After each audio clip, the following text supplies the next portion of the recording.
Deadly Tarantula Girl, welcome to Motivational Monday. Today we're going to be doing a video on Grammostola rosea. Quick update, if you're someone that follows me, Daphne has still not gone into labor and had her kids, so we're just sitting here with bated breath.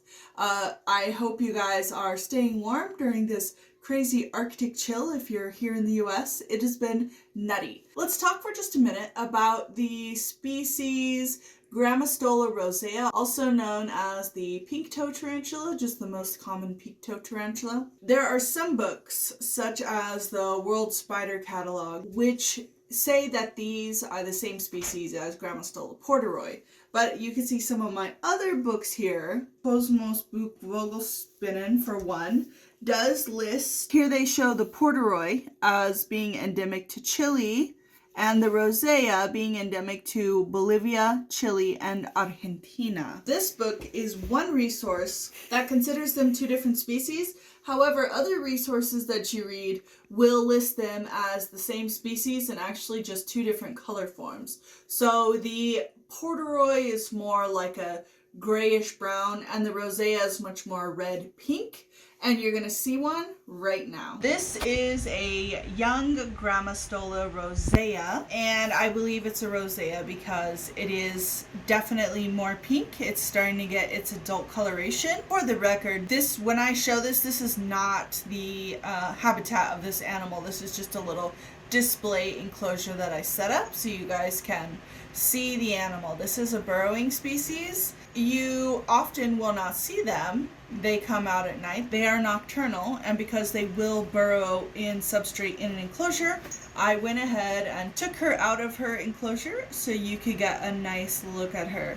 So as I said, people call this the Chilean rosehair because they are most commonly found in Chile, although they are also found in a few other countries. Of course, if they are less pink, they may be identified as a porteroi instead.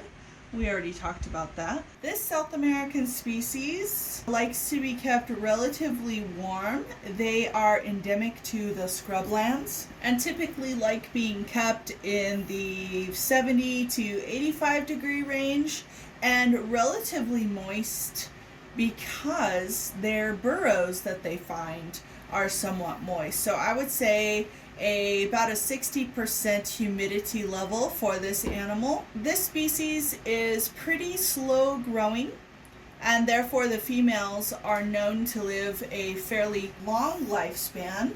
They've been documented living over 20 years, but as is typical, the males often die after 2 to 5 years, maturing, and then after their ultimate molt, dying in the wild. Their life's purpose would have been served once they bred as many females as they could find.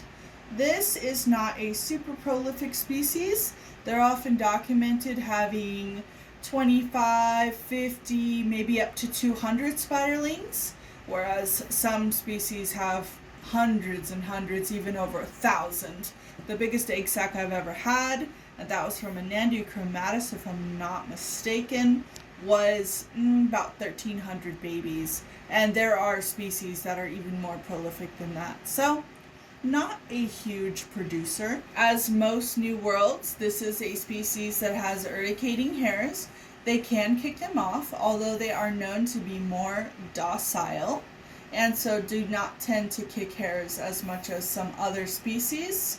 This is an animal that is definitely known for its more easygoing temperament.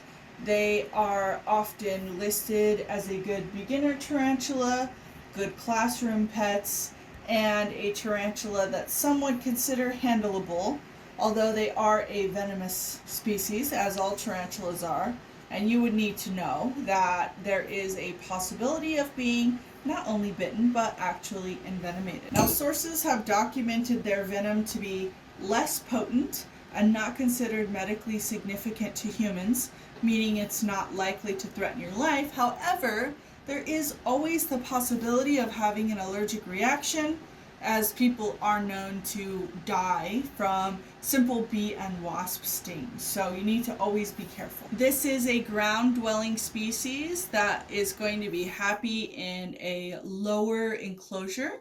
They can actually die from falling off of things, and they are known for crawling up the wall of their enclosure and hanging on to the lid. So they may burrow, or they may actually be on the lid of your enclosure. So if you do keep the species, especially as they begin to grow larger, you need to always try and take a peek at the lid or open it carefully, make sure they're not on the lid, because if they fall, they can actually die from a ruptured abdomen. I do believe I have some videos on like an emergency care if you do get an animal with a ruptured abdomen or a leg, losing a leg or something like that. And basically you can just dab it with baking soda or something like that to try and clot the wound. I really enjoy keeping this species. I think they are beautiful and fun to grow up. This one I'm pretty sure is a female because I've already had her for probably 2 years. Although she grew from a teeny little spiderling. Oh, that's been more than 2 years actually. It's been a while. As I said, this is a slow growing species, but one that is really beautiful and gentle, and one that I very much enjoy. I hope you guys are having a great fun Friday and staying warm during this Arctic chill. Let me know if you have any current information on the species delineation between Rosehair and Porteroy, because I haven't heard anything in a little while and I would love to know. Have a great one. See you guys soon.